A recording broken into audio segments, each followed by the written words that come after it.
agad sa proyekto. Tingin ko simpleng reklamador ka lang, di mo nakikita magiging magandang dulot niyan para sa kibubuting nakararami. Kasi tinayo yan para sa mga nakararami, hindi para sa 5 tao, 5 pamilya, 10 pamilya. Libo-libo makikinabang dyan. Sa pambansang sumbungan, handa kang ipaglaban ang programa ng ating buong sambayanan. Ano po yung nagiging problema natin? Sa ngayon po kasi, nagsasagawa sila ng paghuhukay, nagbabaon po sila ng tubo ng tubig. Malaki po yung tubo ng tubig, umabot po siguro mga 12 feet po yung diameter po niya. Pag naghuhukay po sila, may tubig po yung hinukay nila, kailangan po nilang limasin. Ngayon po, pag nilimas nila, meron pong kasamang putik at papunta po sa aming pribadong kanal. Nagreklamo na po ako sa barangay, ngunit wala po akong tanggap na katugunan sa kanila, wala pong aksyon. Ano pong kinakabahalan ninyo, sir, doon sa umano'y proyekto? Kasi po sir, pagka pumasok na ang mga putik doon po sa pinakatosang, kasi nga po, yung babaw ng tosang, kalsada na po yun. Kapag napuno ng putik po yung tosang, mahirap na po linisin kasi mga 12 inches lang po yung diameter ng Okay, lapat po sige ng po tubo. sir. Sir, mukhang hindi pa naman tapos yung proyekto. Hindi nyo ba sir naisip na posibleng lilinisin naman nila yan? Or pwede mo naman ireklamo or something pagkatapos na ng proyekto? Pero po sir, pag hinintay yung pagkatapos ng proyekto sir, palagay ko malaking pinsala po yung idudulot dahil po kapag tumigil po sila, yung sabi po na future consequence, kapag umalis na po sila at doon po nagkaroon ng problema, tapos na po sila, Okay. mahirapan na po Okay. namin Sige po i-resolve sir. yung problema. Okay, sige po sir. Sabihin lang ninyo sir ay during the project ma-raise up yung concern para malinis lang pero hindi kayo against dun sa proyekto. Tama ba? Kaya sir, kahit naman po nila linisin yun sir, kasi nga nangyayari, Hindi sir. So ano, okay. Sir, tinatanong ko lang, against ka ba sa proyekto or hindi ka against sa proyekto? hindi po ako agad sa proyekto. Gusto mo lang ay Sana- kalinisan. Opo, linisan po nila. Tsaka sana po, wag na nila padaanin sa kanal namin yung ang kanilang debris.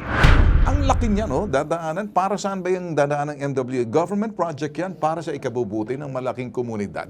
Dito sa parting to, baka hindi niya naintindihan yung magiging benepisyo sa nakararami. Iniisip niya lang, sarili niya lang. Hindi ko maintindihan, nag-iisa lang siya. Ganito lang, ano? Ilang kayong residenteng apektado? Sir, ako lang sir. Ay, dalawa kami sir. Yung magkatapat ko at saka yung sa amin. Isipin mo, 2 o 5 kayo, kahit 10 kayo, anong benepisyo maidudulot ng malaking tubo na yan ng tubig? Dadalo yan?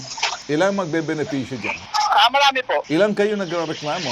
5 po. Tingin ko simpleng reklamador ka lang, hindi mo nakikita magiging magandang dulot niyan para sa kibubuting nakararami. Hindi mo nakikita, pansarili mo lang nakikita mo. Diretsuhin na kita, ano? Kasi tinayo yan para sa mga nakararami, hindi para sa 5 tao, 5 pamilya, 10 pamilya. Libo-libo makikinabang dyan. Piperwisyo ka, pero ang dudulot niyan, antayin natin. Pwede lang naman kasimple na kausapin natin maglilinis. Kausapin ang barangay ang unang didepensa sa iyo. Nasa lokal yan, dinadaanan.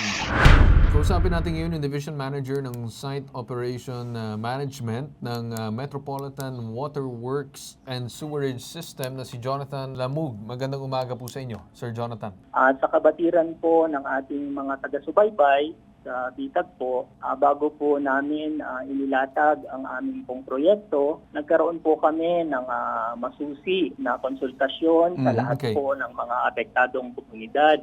At naglatag din po kami ng isang sistema o mekanismo sa paglutas po ng mga karaingan o proseso po ng pagtugon sa mga reklamo katulad po nitong ipinaabot po ng ating kababayan po na si Jeremiah. Katunayan po, ang aming pong project team kasama po ay ang barangay ay nagsagawa na po ng inspeksyon para po kagyat na matugunan po at masolusyonan ito pong inihain po na reklamo po ng ating kababayan na si Sir Jeremiah. Base po sa report na aming pong natanggap mula po sa ating project team, maglalagay po tayo ng isang impounding area o diversion para hindi po dumaan yung pagbaha na ipinapaabot po ng ating kababayan. Alright. Kuha na namin, maganda na parang sinolusyonan niya na gagawa na kayo ng diversion. Yun lang naman kasimple ang gusto Yes, siguro tama. na mangyari. Ang ayoko lang kasi patitigilin yung proyektong makikinabang nakararami. Siguro simple lang, magagawa niya siguro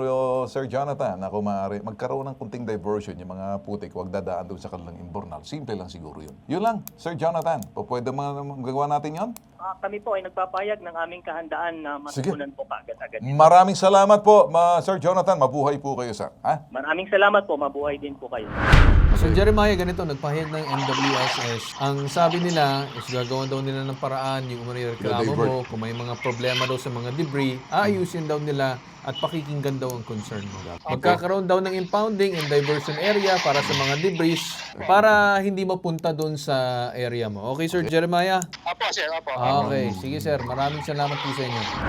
Kapag may proyekto ang gobyerno nasyonal, may mga ginagawang alang-alang sa sinasabing kaunlaran nasa isang lugar, mapipilitan ang pamahalaan natin, madadaanan kung sino madadaanan kasi kung minsan may mga kabahayan na mapipilitan madadaanan yun. Yung nga lang, babayaran mo sila. Do sinasabing the law of eminent domain, ibig sabihin ang gobyerno, pwedeng expropriate or pwedeng kunin, babayaran ka or madadaanan ka, babayaran ka. Kaya nga may mga right of way. Dito, ang problema ng ating isang residenteng apektado na si Jeremiah Tuazon, kausap natin ngayon, nagrereklamo siya doon sa malaking, ang laki niya, no, dadaanan. Para saan ba yung dadaanan ng MWA? Government project yan para sa ikabubuti ng malaking komunidad.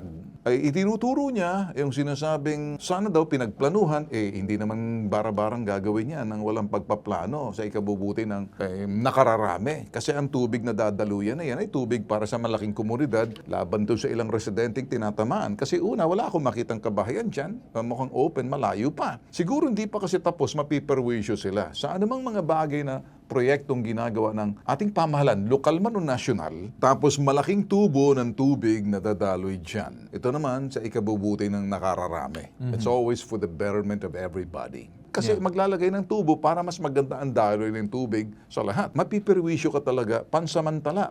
Ang kunting perwisyo, kunting sakripisyo, ikabubuti naman ang lahat. Pambansang sumbungan, handa kang ipaglaban ang programa ng ating buong sambayanan.